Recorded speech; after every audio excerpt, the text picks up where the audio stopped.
Hello friends, তোমরা সবাই কেমন আছো? আশা করি ভালো আছো, সুস্থ আছো।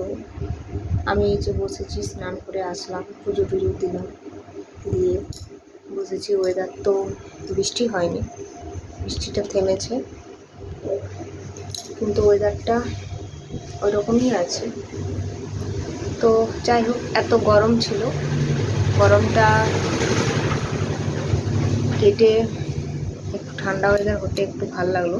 কিন্তু এই ঠান্ডা ওয়েদারে আবার কি বলতো, আমার আবার জ্বর এসে গেছিলো, মানে ঠান্ডা লেগে গেছিলো। প্রেগনেন্সিতে এই অবস্থায় জ্বর আসাটা তো ভালো না, ওষুধ টষুধ একদম খাওয়া যাবে না, তোমরা সবাই জানো। যে বসেছি, এরপর ভাত টাত খেয়ে রেস্ট নেব, আর দেখা যাক কী করা যায়।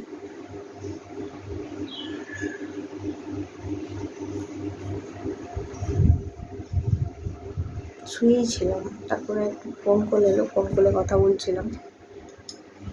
আর এই যে স্নান টান করলাম। শরীরের অবস্থা খুব খারাপ, বেশিক্ষণ দাঁড়িয়ে কাজ করতে পারছি না।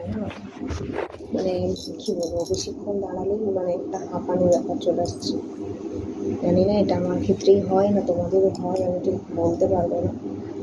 আর বাচ্চাটা হয়ে গেলে একটা শান্তি, তারপর যে করে সামনে নেওয়া যাবে, যতক্ষণ না হচ্ছে সেটা যে একটা কী মানসিক টেনশন, সেটা প্রত্যেকটা যারা প্রেগনেন্ট মহিলা আছে সবাই জানে। এই সময় মানসিক মানে প্রেশার যে কী থাকে। এই গেল বলতে গেলে 6 মাস, 7 মাসে পড়বো, তো 9 মাস চলে এলে তো খুব ভয় কাজ করবে। নর্মাল ডেলিভারি হবে না সিজার করানো হবে, সি সেকশন যাকে বলছি। আমার তো ইচ্ছা আছে নর্মাল ডেলিভারি, কষ্ট হোক, মানে শরীরটা ঠিক হয়ে যায়, যাতে কোনো রকম আর মানে সমস্যা না হয়। এরপর জানি না, সেটা ভগবানের এরপর ইচ্ছা। সত্যি কথা, ভগবানের ইচ্ছা থাকলে সবই সম্ভব। নর্মাল হয়ে গেলে বাচ্চাটা নিজে সামলাতে পারবো, নিজের শরীরটা ঠিক থাকবে, সব কিছুটাই সামলাতে পারবো। তো এটাই তো চাইছি, দেখা যাক কী হয়। আর কতদিন ধৈর্য ধরতে হবে, আর ভগবানের উপর প্রার্থনা করেই যাচ্ছি, ঠাকুর যেন সব ঠিকঠাক থাকে। আমার তো হিমোগ্লোবিন লেভেলে মানে একদম কমে গেছিলো, প্রায় 6.8 নেমে গেছিলো।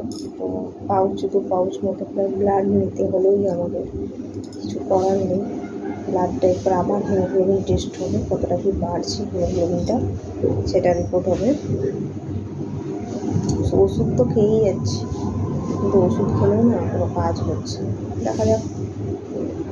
তো প্রেগনেন্সি জার্নিটা সবার একই রকম হয় না, আমার ক্ষেত্রে যেরকম হচ্ছে একরকম।